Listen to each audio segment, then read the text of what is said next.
Hello, friends, and welcome to the Prepwell Podcast. I'm your host, Phil Black. And if you have an 8th, 9th, or 10th grader with big aspirations, like the Ivy League, or military service academies like West Point, ROTC, or athletic scholarships, boom, you've come to the right place. My specialty, my superpower, if you will, is preparing families for these competitive programs. I'll teach you what your child should do, when they should do it, and how you can help. So stick around and prepare to out-prepare. Hello, friends, and welcome to the Prepwell Podcast. Today I'm discussing a hot topic that I think is creating a lot of confusion and leading to some poor decisions. The topic is the rising trend of colleges who are going what we call test optional. What does test optional mean? What does it mean for students and their families, and for the growing number of colleges adopting this policy? You've probably heard or seen the term test optional being thrown around these days, but you may not know exactly what it means or how it might affect you or your child. I'll address why more schools are going test optional, what their motivations are, what they have to gain or lose, the different types of test optional policies, because there's not just one, and of course, what strategies students and families should take given this new environment. Should they take the test or not? Should they submit a score or not? What could this do to their chances of admission or a merit-based financial award?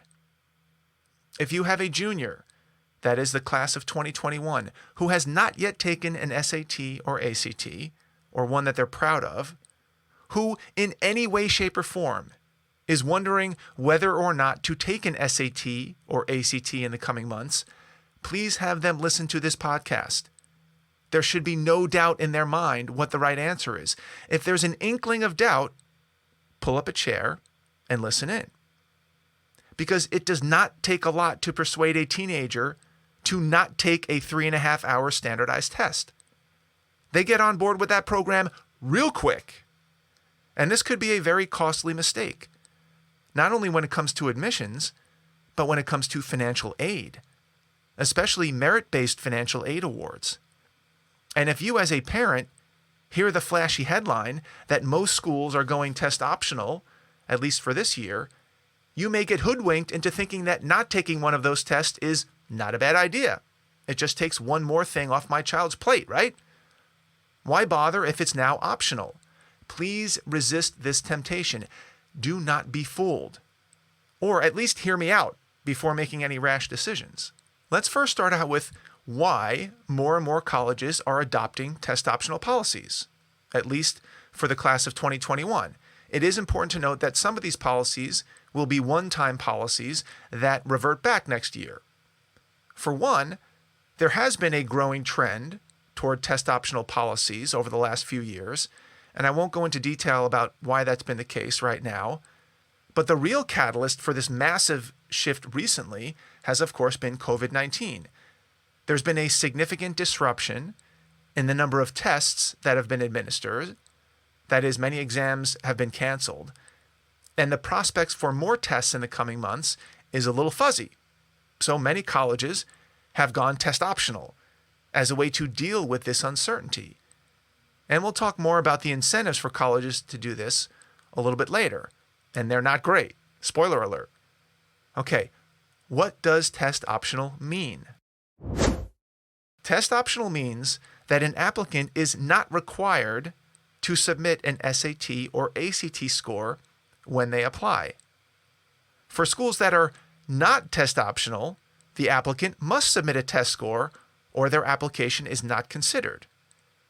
Now, for some perspective, there are roughly 4,000 colleges and universities in the United States, and about 1,000 of them now are test optional, about 25%. Now, importantly, test optional does not mean that test scores are not used in admissions. Now, let me remove all those double negatives. The bottom line is this: even at test optional schools, test scores are almost always still used in making admissions decisions. Don't get seduced into thinking that test optional means test scores don't matter. There are a small number of schools that specifically do not consider test scores at all. We sometimes call them test-blind schools or open admission schools. They don't care about the scores. They don't use the scores. They don't want to see the scores. But there are only about 200 schools that fall into this category, and they are mostly the less selective schools. So if your child aspires to go to one of these 200 some odd less selective schools, then yes, they shouldn't worry about the SAT or ACT. If they aspire to shoot for schools that are not on that list, then they should take one of the tests. Also, it's important to know that not all test optional policies are created equal. It would be nice if there was just one policy that all colleges adhere to, but that's not the case.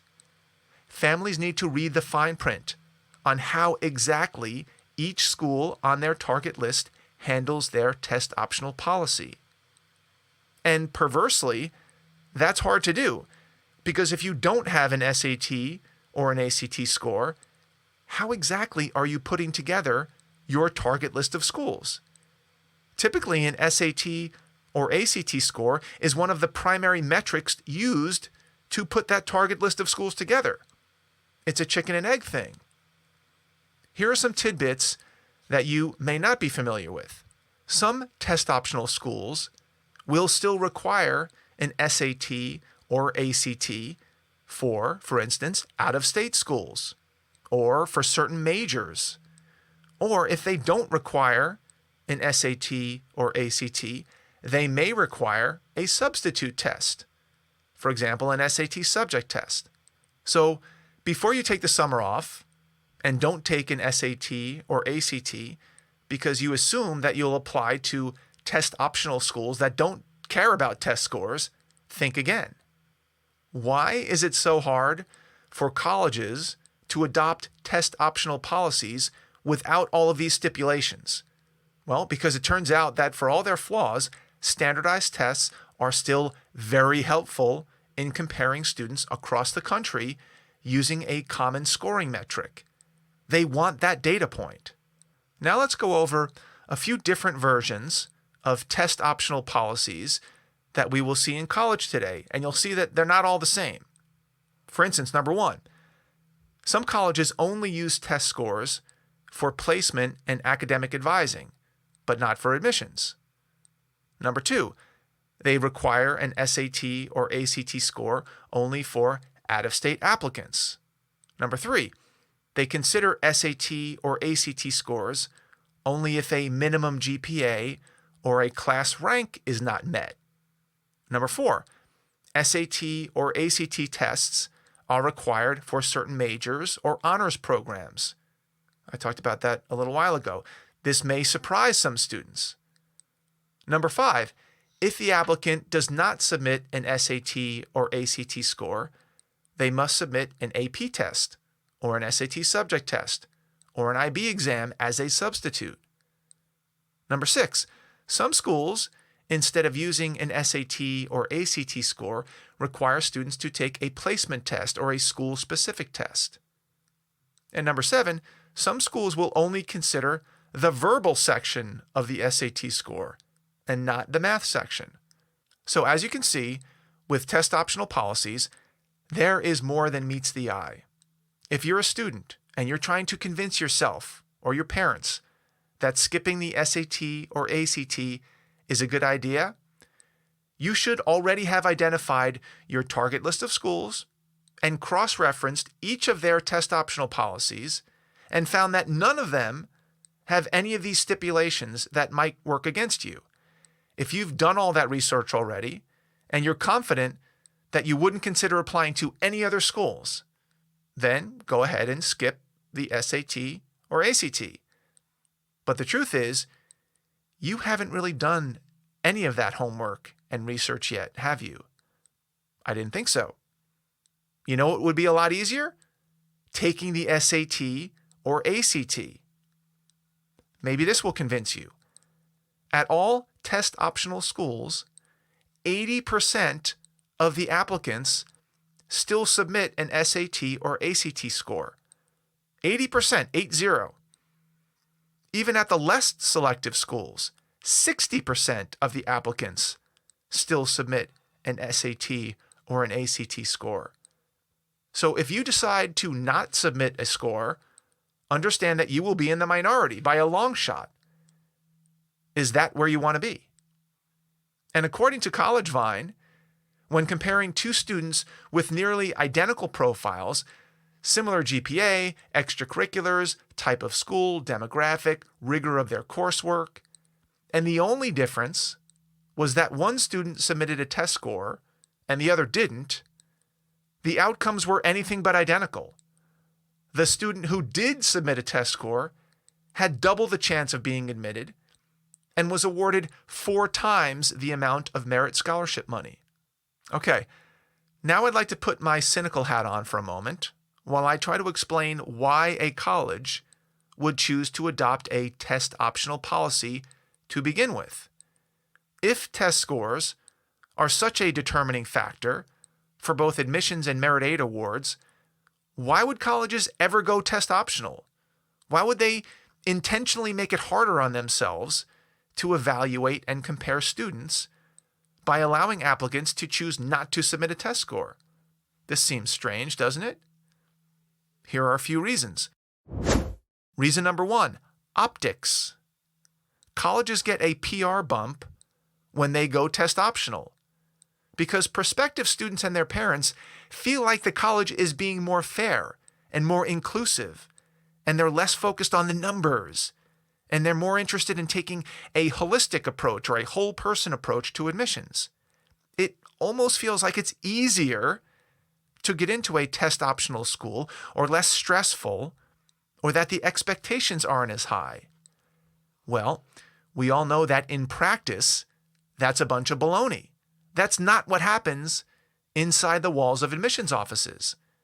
It sounds great on paper, it looks good in the marketing brochure, it presents well, but it does not translate into practice. Reason number 2, going test optional can often increase a school's average SAT score. And in turn, a higher average SAT score will move that school up in the U.S. News & World Report rankings. Colleges live to move up the U.S. News rankings.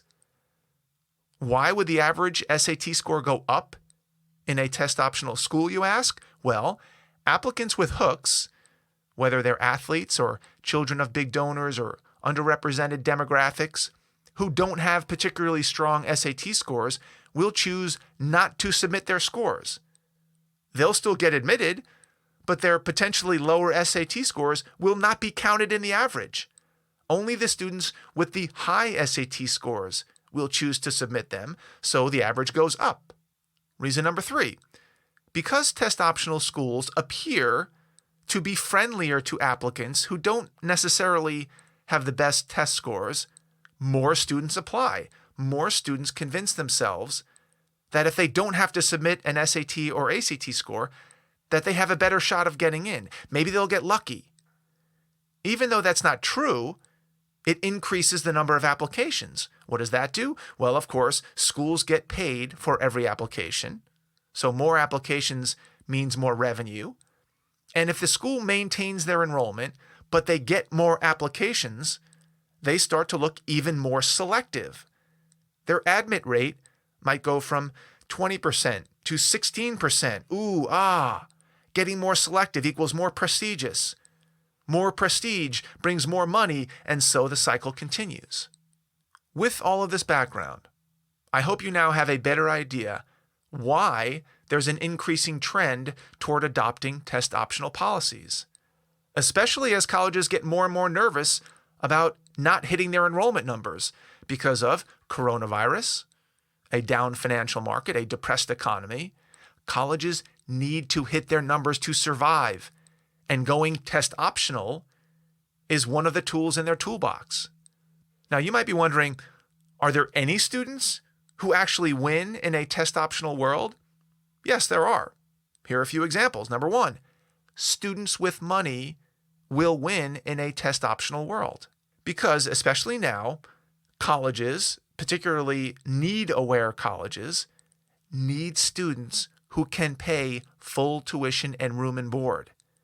And if it's a choice between a student with a good SAT score who needs max financial aid and a student without an SAT score who will pay full freight, who do you think they're going to pick? If you are a full pay or a high partial pay student, you may get preference. Number 2, if you live close to a test optional school, chances are greater that you'll be accepted. Admissions officers know most of the high schools in their surrounding area, so they know the rigor of the high school, they know the types of classes available, they know the types of students that come out of those high schools, and not having an SAT score may not be as big a deal because they're coming from a school that's a known entity. Also, with this coronavirus issue, many parents want their children closer to home. So it's likely that a local student will accept an offer from a local college, which will help the school's yield. Double bonus. Number 3, students with hooks may be advantaged. As we talked about before, recruited athletes, children of big donors, underrepresented demographics may get away with not having to submit any standardized test score at all. And number 4, lastly, students with very high GPAs, great rigor in their courses, strong extracurriculars, compelling letters of recommendation, well-crafted essays, they will have a good shot too. If the SAT score is the only thing that is not top-notch, then they stand a good chance of being accepted. Before I wrap up, I want to caution about one last problem with not taking an SAT or ACT that you may not have thought of, and I touched on it briefly earlier. Most merit scholarships, that is, money that schools grant to you to entice you to go to their school, are tied to standardized test scores. So if you don't submit a test score, you may not even be considered for any merit scholarships. So if finances are an issue, and you planned on getting some merit aid from colleges to help defray costs, don't expect anything if you don't bother taking an SAT or an ACT. Please don't let this take you by surprise. So what's a student to do? My strong suggestion, in case this isn't abundantly clear by now, is to prepare and take an SAT or ACT. There's no downside. If you take 1 or 2 tests and you don't like your scores, then maybe you end up applying to a test optional school and not submitting a score and taking your chances. If you score well, then you have all kinds of options that you wouldn't have otherwise. But if you get lazy and you don't take the test at all, you will have no choice but to apply to test optional schools and no chance at merit-based scholarships. And you'll be at a distinct disadvantage in the admissions process. Is that worth it? Don't let this be you. You go through 11th grade one time. Don't lose steam now. Here are your steps. First, figure out which test is better for you, SAT or ACT. If you want to know how to do this, please listen to episode 12 of this podcast, or check out my blog, or email me. Second, make sure you sign up for as many tests as you can as registration opens in the next few weeks. Third, put a study plan together. There has never been a better time in the history of the world for a rising senior to study for the SAT or ACT. You are literally locked in your house. So prepare for the test. And fourth, take the test and see how you do. If you're not satisfied, take the next one. At least you're giving yourself options. You're seeing where you stack up. It might not seem like it now, but having a test score to work with will make your job easier. I'm not suggesting it will be easy or that studying is easy or that this is a walk in the park. I'm suggesting that this is a golden opportunity that you should not pass up. In fact, if you put your nose to the grindstone and study for the next 2, 3, 4 months while under quarantine, you will almost assuredly do better than you would have if you were not under quarantine. Take advantage of this unique time and opportunity in your life. That's all I've got for you today, folks. Thank you again for tuning in. Thank you for the support. I hope you enjoyed this episode. If you know a parent with an 8th grader, 9th grader, 10th grader, 11th grader in high school that might find this helpful, please share this episode with them. You can do that by finding that small box with a tiny arrow pointing up. That's the share button. Click on that button and text your friends the link to this episode. Put a little personal note in there as well, recommending that they take a listen. If you have questions, comments, or an idea for an upcoming episode, please reach out to me by email, DM me on Instagram, prepwell_academy. Check out my blog, visit me on Facebook, LinkedIn. I'd love to hear from you.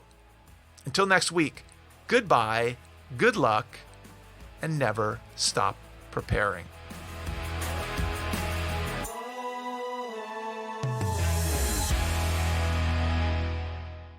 This podcast is brought to you by Prepwell Academy. Prepwell Academy is my one-of-a-kind online mentoring program that delivers to your 9th or 10th grader a short, highly relevant video from me every week, every Sunday in fact, where I give them a heads up about what they should be thinking about to stay ahead of the game. To get these valuable lessons into your child's hands, please head over to prepwellacademy.com and enroll your child today.